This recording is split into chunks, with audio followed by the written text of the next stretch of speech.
ગીર સોમનાથના ગીરગઢડા તાલુકાના પીંછવી ગામ નજીક સર્જાયો ટ્રેન અને બસ વચ્ચે અકસ્માત. મારું નામ હરસુખભાઈ વીરાભાઈ રાઠોડ. હા સાહેબ, શું સાહેબ બનાવ બન્યો ને શા કારણોસર આ બન્યો છે? એમાં ફાટે કે વાહન વ્યવહાર વધી જાય છે ને આ અહીંયા જાંબાળા રોડ કરતાં વધારે અહીં વાહન આવે છે.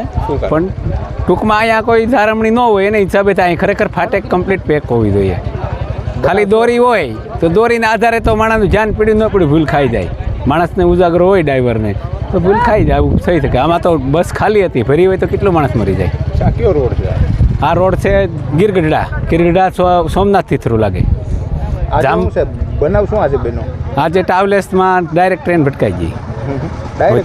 હા, ડાયરેક્ટ એટલે બસ બગડી હોય અથવા બ્રેક કરવા જાય ન જોઈએ, એ કાંઈ આપને જાણ નથી. બરાબર. એમાં કેટલાક લોકો સવાર હતા, કોઈને લાગ્યું નહીં? કિલિન્ડર ને ડ્રાઈવર બે જ હતા, બીજો કોઈ હતું નહીં. નસીબદાર કે એટલા નસીબ હારા એટલે જાનહાની થઈ ગઈ.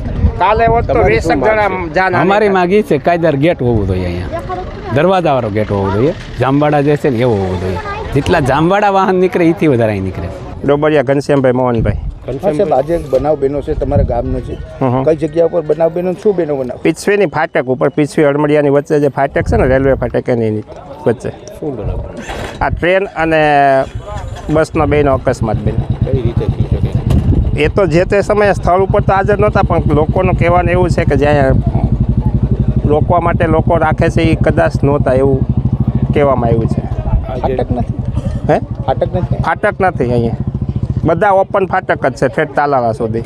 કોઈ ફાટક છે જ નહીં. જાંબાળા એક છે ફાટક. અહીંથી રોજના કેટલાક વાહનો?